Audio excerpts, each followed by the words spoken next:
We are in the Crown Chamber of Salisbury Hall, the home of Mr. and Mrs. Walter Goldsmith. We are waiting for a ghost to appear. The ghost of Nell Gwynn.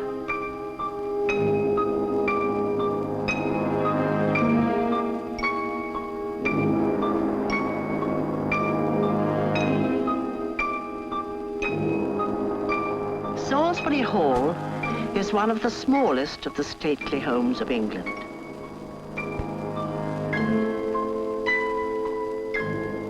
Its approach is by an undistinguished-looking farm track leading off the main London road 4 miles south of St. Albans. A sudden switch to the left, and you are facing a small bridge over a moat. Cross that bridge, and you are on a few square yards of earth whose history is the history of England. For ever since men knew how to build, there has been a house at Salisbury Hall.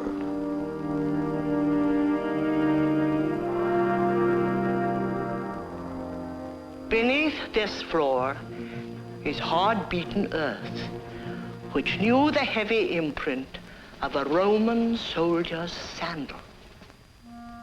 But for the legend of Salisbury Hall and the hauntings, we have only to go back 3 centuries to those magnificent days of Charles II, that charming, sensual, merry monarch of the Restoration. In 1668, Samuel Pepys wrote in his diary, "The king did send for Nell Gwynn."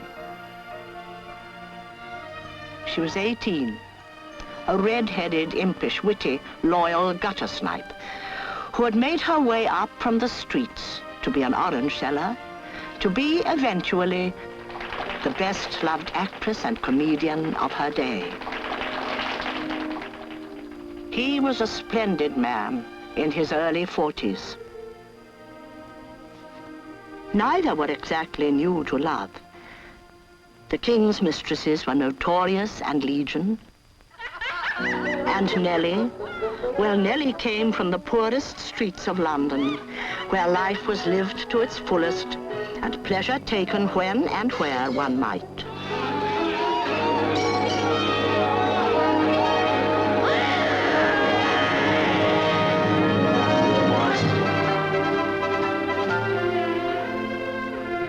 The liaison that began that day in 1668 was to last until their death.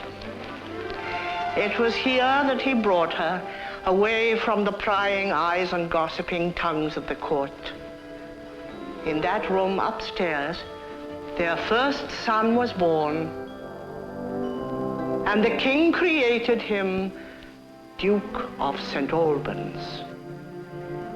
Because from this bedroom window can be seen in the distance the ancient city of St. Albans.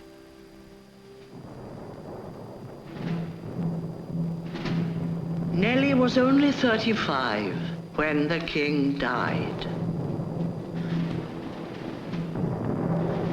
She outlived him by just 2 years, every hour of them in danger of being thrown into a debtor's prison. Her death was in the utmost poverty.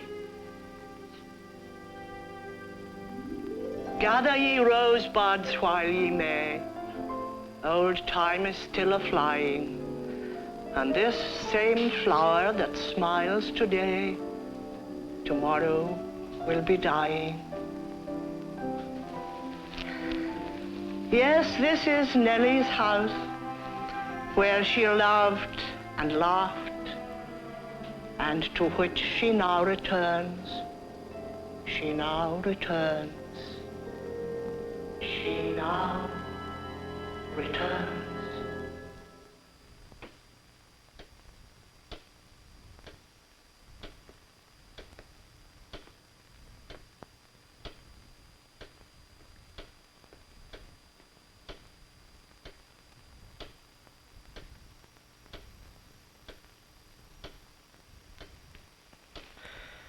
Have you ever seen Nell Gwynn, Mr. Goldsmith?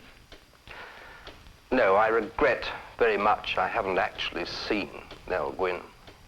But there's a great deal of compelling evidence to show that she does, in fact, reappear. That book by your left hand, Mr. Davis, contains the testimony of no less a person than Sir Winston Churchill's stepfather, who once lived in this house. It's called Edwardian Heydays. Now, here's the passage.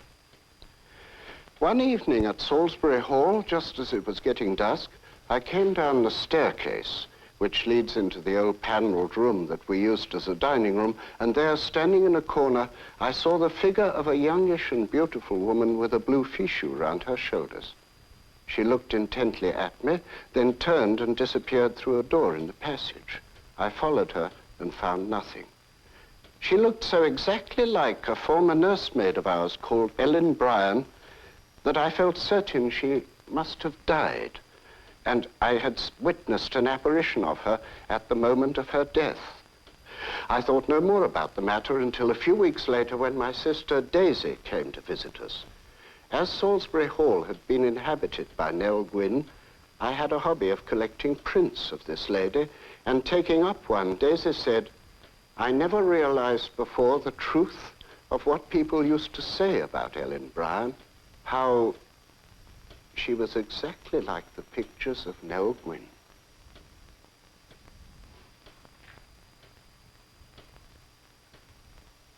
She is here.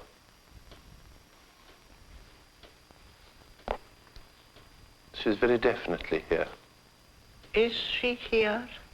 I mean, is she in our midst? Oh, yes, without a doubt. But she's fading. I don't think she'll come to this house much longer, because she appears to me as though she's finally reaching her state of rest. Pity it isn't happening to the one upstairs, Tom. You know, we've got two ghosts at Salisbury Hall.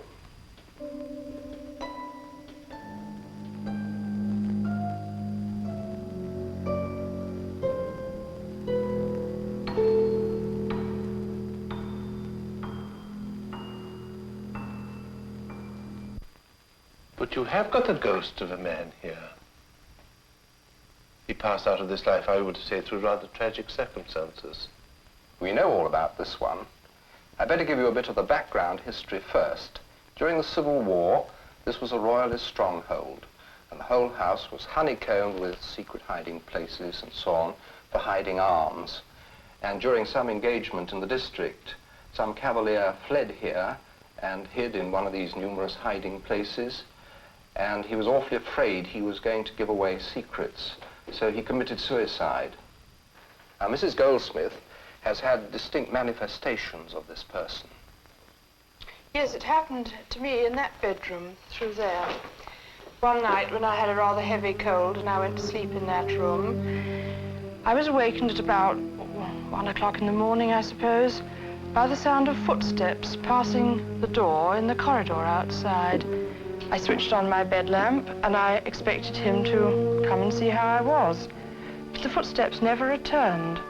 In the morning I asked Walter about this and he said that throughout the whole night he'd never stirred. And I've had the same experience several times since then. And to prove that it's not simply my imagination playing tricks on me, I'd like to read you a bit of a letter which I had from Mrs. Rose Stutzel, who spent her childhood in this house. One ghost, often felt by the children, was in the bedroom over the entrance hall with the porch dressing room. This was my parents' room, and a child used to sleep at the foot of the bed. Both my brother and my sister were wakened by something terrifying standing by the bed, and this on many occasions. In the same room, my governess spent a night while my mother was away on business. She said something terrifying came through the door and stood by her bed. Another friend had the same experience. This seems the most convincing evidence of an unseen visitor. Indeed it does. Let me ask you a question, Mrs. Goldsmith. He wants us to follow him. Surely there must have been another wing to this house. Yes, it was burnt down in 1813. But this is where the ghost walks. So you see, Mrs. Goldsmith, you may well have been right about the footsteps that went in one direction only. But you're wrong in thinking, Mr. Goldsmith, that you have just two ghosts. On the way in, I found a third one on the bridge leading to the house.